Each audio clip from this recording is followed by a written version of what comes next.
अब हम बात करेंगे स्वतंत्र और निष्पक्ष चुनावी मुकाबलों की। बच्चों, चीन की संसद को क्वांगो रेमिन दाई व्याओ दाहुई, जिसे हिंदी में राष्ट्रीय जन संसद कहते हैं, कहा जाता है। चीन की संसद के लिए प्रति 5 वर्ष बाद नियमित रूप से चुनाव होते हैं। इस संसद को देश का राष्ट्रपति नियुक्त करने का अधिकार है। इसमें पूरे चीन से करीब 3000 सदस्य आते हैं। कुछ सदस्यों का चुनाव सेना भी करती है। चुनाव लड़ने से पहले सभी उम्मीदवारों को चीनी कम्युनिस्ट पार्टी से मंजूरी लेनी पड़ती है। सरकारी स्कूलों के अध्यापक अपने छात्र छात्राओं के माँ बाप से PRI के लिए वोट देने को कहते थे। मीडिया भी जब तब विपक्षी दलों की आलोचना करने के अलावा उनकी गतिविधियों को नजरअंदाज ही करती थी। कई बार एकदम अंतिम क्षणों में मतदान केंद्रों को एक जगह से हटाकर दूसरी जगह कर दिया जाता था, जिससे अनेक लोग वोट नहीं डाल पाते थे। PRI अपने उम्मीदवारों के चुनाव अभियान पर काफी पैसे खर्च करती थी। चीन के चुनावों में लोगों के सामने कोई वास्तविक और गंभीर विकल्प होता ही नहीं था। लोगों को शासक दल या उसके द्वारा स्वीकृत उम्मीदवारों को ही वोट देना होता था। बच्चों, मैक्सिको के मामले में ऐसा लगता है कि कहने को विकल्प होते हुए भी असल में वहां की जनता के पास कोई दूसरा विकल्प नहीं था। किसी भी तरह वहां शासक दल को पराजित नहीं किया जा सकता था। लोगों के चाहने पर भी नहीं। वहां हुए चुनाव निष्पक्ष नहीं थे। इस प्रकार अब हम लोकतंत्र की अपनी समझ में एक अन्य विशेषता और गुण को जोड़ सकते हैं। लोकतंत्र के लिए सिर्फ चुनाव करना ही पर्याप्त नहीं होता। चुनाव में एक से ज्यादा असली राजनीतिक विकल्पों के बीच चुनने की स्थिति भी होनी चाहिए। लोगों के पास यह विकल्प रहना चाहिए कि वह चाहें तो शासक दल को गद्दी से उतार दें। बच्चों, अब हम पढ़ेंगे एक व्यक्ति एक वोट एक मूल। इससे पहले हमने पढ़ा कि किस तरह लोकतंत्र के लिए होने वाला संघर्ष सार्वभौमिक वयस्क मताधिकार से जुड़ा था। अब इस सिद्धांत को लगभग पूरी दुनिया में मान लिया गया है, पर किसी व्यक्ति को मतदान के समान अधिकार से वंचित करने के उदाहरण भी कम नहीं है। 2015 तक सऊदी अरब में औरतों को वोट देने का अधिकार नहीं था। एस्टोनिया ने अपने यहाँ नागरिकता के नियम कुछ इस तरह से बनाए हैं कि रूसी अल्पसंख्यक समाज के लोगों को मतदान का अधिकार हासिल करने में मुश्किल होती है। फिजी की चुनाव प्रणाली में वहां के मूल वासियों के वोट का महत्व भारतीय मूल के फिजी नागरिक के वोट से ज्यादा है। लोकतंत्र राजनीतिक समानता के बुनियादी सिद्धांत पर आधारित है।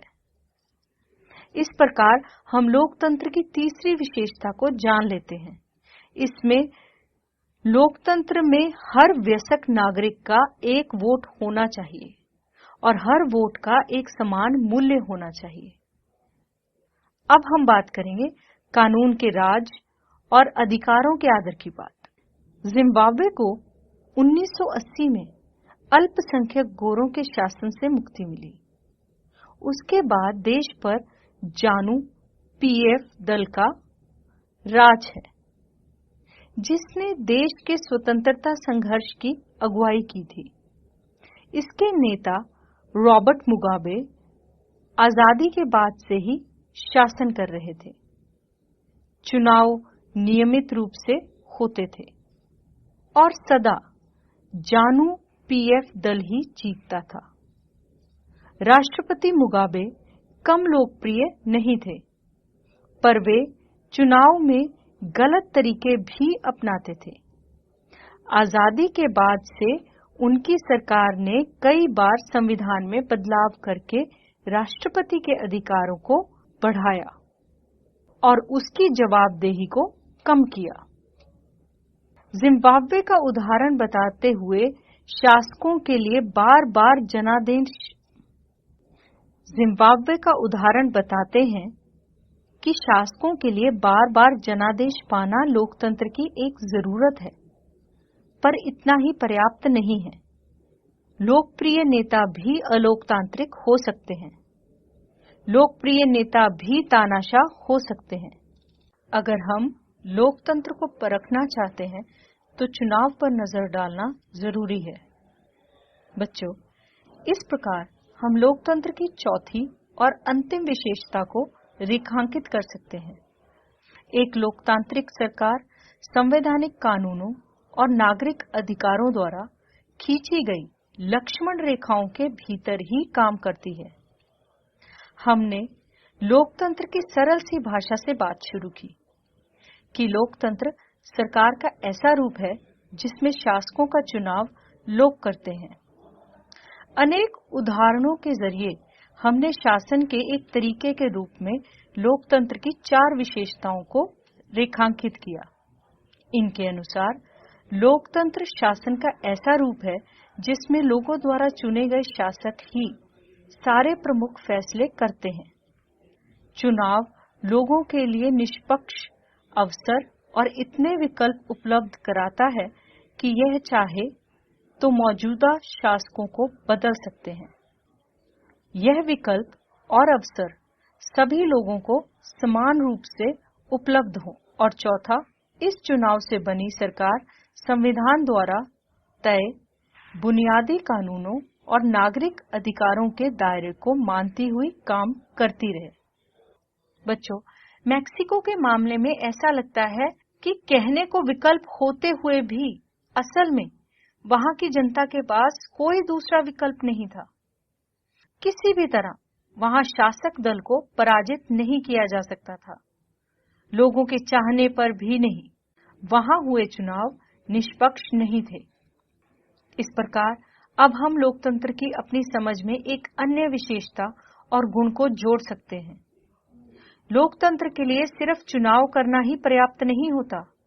चुनाव में एक से ज्यादा असली राजनीतिक विकल्पों के बीच चुनने की स्थिति भी होनी चाहिए। लोगों के पास यह विकल्प रहना चाहिए कि वह चाहें तो शासक दल को गद्दी से उतार दें। बच्चों, चीन में 1958 से लेकर 1961 के दौरान बड़ा अकाल विश्व इतिहास का अब तक ज्ञात सबसे भयावह अकाल था। इसमें करीब 3 करोड़ लोग भूख से मरे। उन दिनों भारत की आर्थिक स्थिति चीन से कोई बहुत अच्छी नहीं थी। फिर भी भारत में चीन के समान अकाल और भूखमरी की स्थिति नहीं आई। अर्थशास्त्रियों का मानना है कि ऐसा दोनों देशों की सरकारी नीतियों के अंतर के कारण हुआ। भारत में लोकतांत्रिक व्यवस्था होने से भारत सरकार ने खाद्य सुरक्षा के मामले में जिस तरह से काम किया, वैसा करने की जरूरत चीनी सरकार ने महसूस नहीं की। अर्थशास्त्रियों का कहना है कि किसी भी स्वतंत्र और लोकतांत्रिक देश में कभी भी बड़ा अकाल और बड़ी संख्या में भूखमरी हो सकती है। अगर चीन में भी बहुदलीय चुनाव व्यवस्था होती, विपक्षी दल सरकार, स्वतंत्र मीडिया होते, तो इतने सारे लोग भूख से नहीं मर सकते थे। यह उदाहरण लोकतंत्र को सर्वश्रेष्ठ शासन पद्धति बताने वाली विशेषताओं में से एक को बहुत स्पष्ट ढंग से सामने लाता है। बच्चों, लोगों की जरूरत के अनुसार आचरण करने के मामले में लोकतांत्रिक शासन प्रणाली किसी भी अन्य प्रणाली से बेहतर है। गैर लोकतांत्रिक सरकार लोगों की जरूरतों पर ध्यान भी दे सकती है और नहीं भी दे सकती है।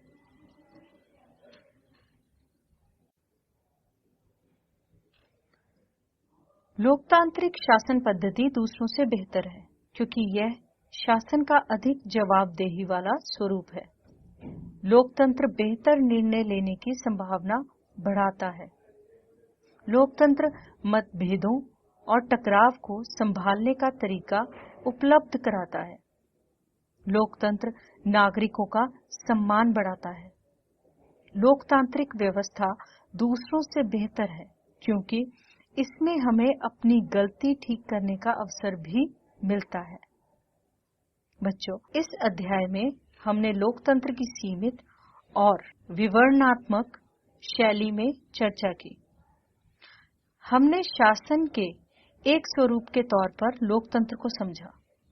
लोकतंत्र की इस प्रकार की व्याख्या हमें उन न्यूनतम विशेषताओं या गुणों की पहचान कराती है जो लोकतंत्र की जरूरत है।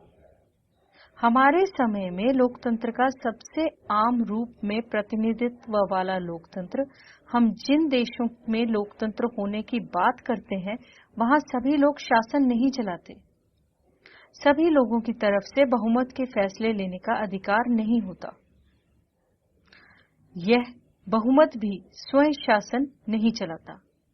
बहुमत का शासन भी चुने हुए प्रतिनिधियों के माध्यम से होता है। यह जरूरी हो जाता है क्योंकि आधुनिक लोकतांत्रिक शासन व्यवस्था में इतने अधिक लोग हैं कि हर बात के लिए सबको साथ बैठाकर सामूहिक फैसला कर पाना संभव नहीं हो पाता। अगर यह संभव हो तब भी हर एक नागरिक के पास हर फैसले में भाग लेने का समय, इच्छा या योग्यता या फिर कौशल नहीं हो सकता। इससे हमें लोकतंत्र की स्पष्ट लेकिन न्यूनतम जरूरी समझ मिलती है। इस स्पष्टता से हमें लोकतांत्रिक और अलोकतांत्रिक सरकारों में अंतर करने में मदद मिलती है। लेकिन इससे हमें एक सामान्य लोकतंत्र और एक अच्छे